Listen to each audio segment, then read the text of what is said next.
ბუნებრივი აირი, საბავშვო ბაღის მშენებლობა და საავტომობილო გზის მოწესრიგება. ეს ის საკითხებია, რომელთა მოგვარებაც დღეს ქობულეთის მუნიციპალიტეტის ეგრეთ წოდებული აგურის ქარხნის დასახლების მცხოვრებლებმა რეგიონის პირველ პირს თხოვეს. მთავრობის თავმჯდომარესთან ერთად მოსახლეობის პრეტენზიებს ქობულეთის მუნიციპალიტეტის გამგებელიც გაეცნო. არჩილ ხაბაძე ადგილობრივებს პრობლემის დეტალურად შესწავლას და შესაძლებლობის ფარგლებში მოგვარებას დახპირდა. მისივე განმარტებით გაზიფიცირების საკითხის დაჩქარება კომპანია სოკართან შუამდგომლობითაა შესაძლებელი.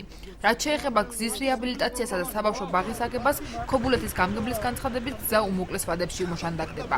საბავშვო ბაღის საკითხის მოგვარება აღნიშნულ ტერიტორიაზე შესაბამისი შენობის გამოთავისუფლების შემდეგ გააქტიურდება. გზა არ გვაქვს, ძალიან ცუდი გზა.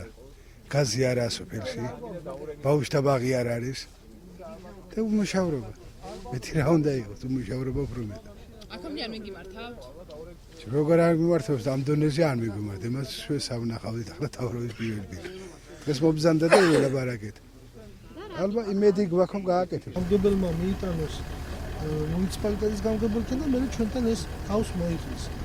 თქვენი სოფლის სხვა სოფლის იქ ეკაკი და გოცვენებმა თქვა კილომეტრი 300 თქვენია 1 კილომეტრის სამი და გოცვენებმა ქობულეთში 20-ია, 15-ია, 10-ია დასაგები წელსაც შეძლოთ იმის მიტყვის. გაზის შემთხვევაში უნდა რომ მოვა ეს ყველა პროექტი სხვადასხვა სოფლებიდან და რაიონებიდან მე უნდა დაველაპარაკოთ სოკარს რომ აი აქ როდის შეიყვან და მე გავაკონტროლოთ იმის მიხედვით. ჩვენ აუცილებლად გავაკეთებთ მოშანდაგებას უახლოეს დღეებში.